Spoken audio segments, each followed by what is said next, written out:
es Hablemos del Mundial sin hablar de fútbol.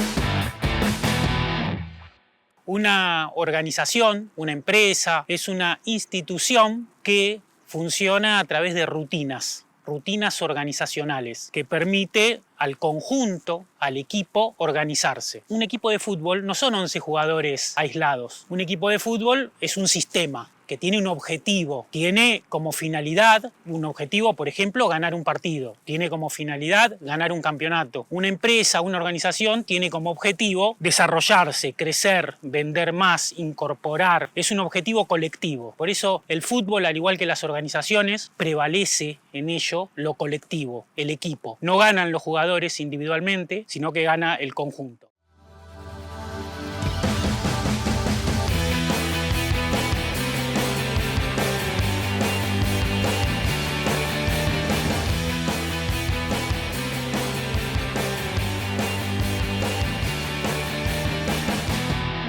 El fútbol como institución es una institución que nos sirve mucho como ejemplo para ver cómo se innova, cómo permanentemente las cosas se transforman. El fútbol nos une, es una cuestión de globalización, pero de la buena. Todos los equipos son distintos, todas las empresas son distintas. Juegan para hacer un mundo mejor, para mejorar la producción de bienes y servicios, para mejorarse como equipo y superarse permanentemente. Acá lo que importa es la cooperación, el equipo que hace grande a una organización. Nadie se salva solo y de lo que gana es lo colectivo, el equipo.